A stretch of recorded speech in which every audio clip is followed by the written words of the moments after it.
Nah, berikutnya terkait pentingnya keputusan rantai pasok yang berpengaruh kepada perusahaan ya. Jadi keputusan terkait rantai pasok itu bisa membuat perusahaan itu semakin untung ya, ataukah bisa membuat perusahaan itu rugi ya ketika keputusan terkait rantai pasoknya itu tidak tepat. Di sini ada beberapa contoh ya.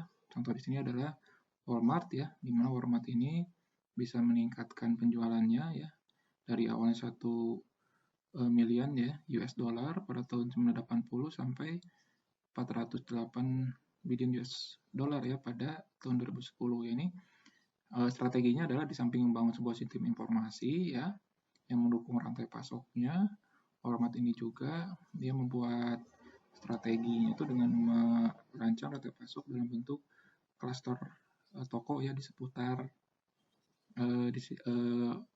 DC-nya ya, di seputar distribution centernya.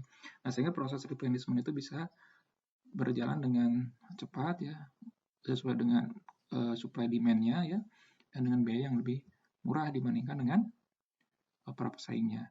Kemudian yang berikutnya ada 7-Eleven ya. 7-Eleven ini juga dia dengan strategi rantai pasok yang tepat mampu meningkatkan penjualannya dari awalnya 1 billion yen ya tahun 1974 sampai 3 triliun yen ya pada tahun 2009 ya.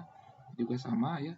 Jadi 7-Eleven ini dia merancang rantai pasoknya yang responsif ya. Jadi replenishment-nya responsif dalam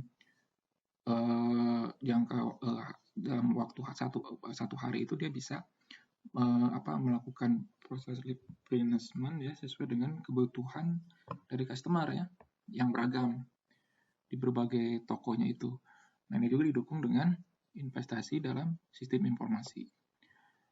Nah, ada juga yang gagal di sini, contohnya adalah Webvan ya. Jadi Webvan ini dia strategi rantai pasoknya itu untuk mengurangi biaya, dia membangun sebuah warehouse ya, warehouse yang besar ya, kemudian jadi pelanggan itu dikirim barang dari warehouse tersebut ya. Nah, memang ini akan mengurangi biaya simpan ya, tapi di sisi lain ternyata meningkatkan biaya transportasi dan juga biaya pekerja ya untuk melakukan picking pesanan dari customer ya. Nah, sehingga akhirnya Webvan ini rugi ya dan bahkan tutup. Kemudian ada juga misalnya Borders ya. Borders ini adalah toko buku ya. Dia strateginya itu membuat sebuah superstore ya. Jadi berisi satu toko buku yang memiliki jenis buku yang sangat banyak ya. Ini pada awalnya dia strategi ini berhasil ya. Berhasil karena dengan variasi buku yang sangat banyak, tokonya besar ya, itu menghemat biaya simpan ya. Satu sisi ya. Namun ternyata dengan munculnya Amazon ya, Amazon ini dia menawarkan buku dengan variasi yang lebih banyak ya dan lebih murah ya karena menggunakan strategi online. Nah, ini membuat Border ini tertekan ya. Jadi penjualannya menurun. Awalnya 4 billion US dollar pada 2004 menjadi 2,8 billion pada tahun 2009. Nah, kemudian ada contoh Dell ya. Dell ini adalah contoh yang dia mampu beradaptasi dengan menggunakan strategi rantai pasoknya yang baru.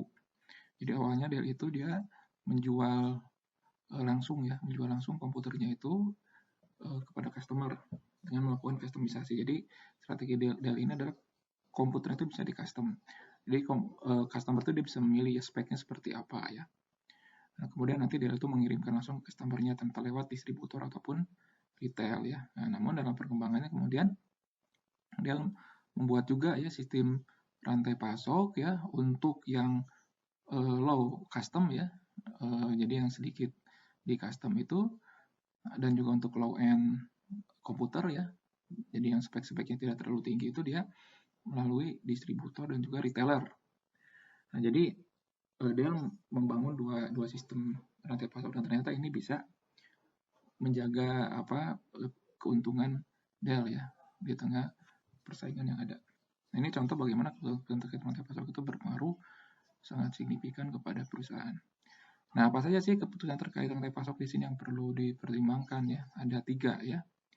Yang pertama itu adalah terkait strategi rantai pasok ya atau perancangan rantai pasok ya. Jadi yang pertama itu kita merancang strategi rantai pasoknya. Nah, ini jangka waktunya tahunan ya. Jangka waktunya tahunan ya. Jadi satu strategi itu bisa untuk jangka waktu 5 tahun ya atau lebih bahkan. Nah, kemudian yang kedua adalah perencanaan rantai pasok. Nah, perencanaan rantai pasok ini kalau dilihat dari time frame-nya itu antara kuartal ya atau 3 bulan sampai setahun ya. Nah, kemudian ada supply chain operation. Ini biasanya harian atau mingguan ya. Nah, kita bahas satu-satu lebih detail. Yang pertama tentang strategi rantai pasok ya atau perancangan rantai pasok ya. Nah, ini adalah keputusan terkait struktur dari rantai pasok ya dan proses apa saja yang dilakukan pada setiap tahapan pada rantai pasok tersebut ya. Yang termasuk dari keputusan strategis itu adalah bagaimana menentukan lokasi ya, kemudian kapasitasnya, kemudian produk ya yang akan dibuat, kemudian dia akan disimpan di mana, lokasinya di mana ya, kemudian tipe-tipe dari transportasinya, kemudian sistem informasi yang dibangun.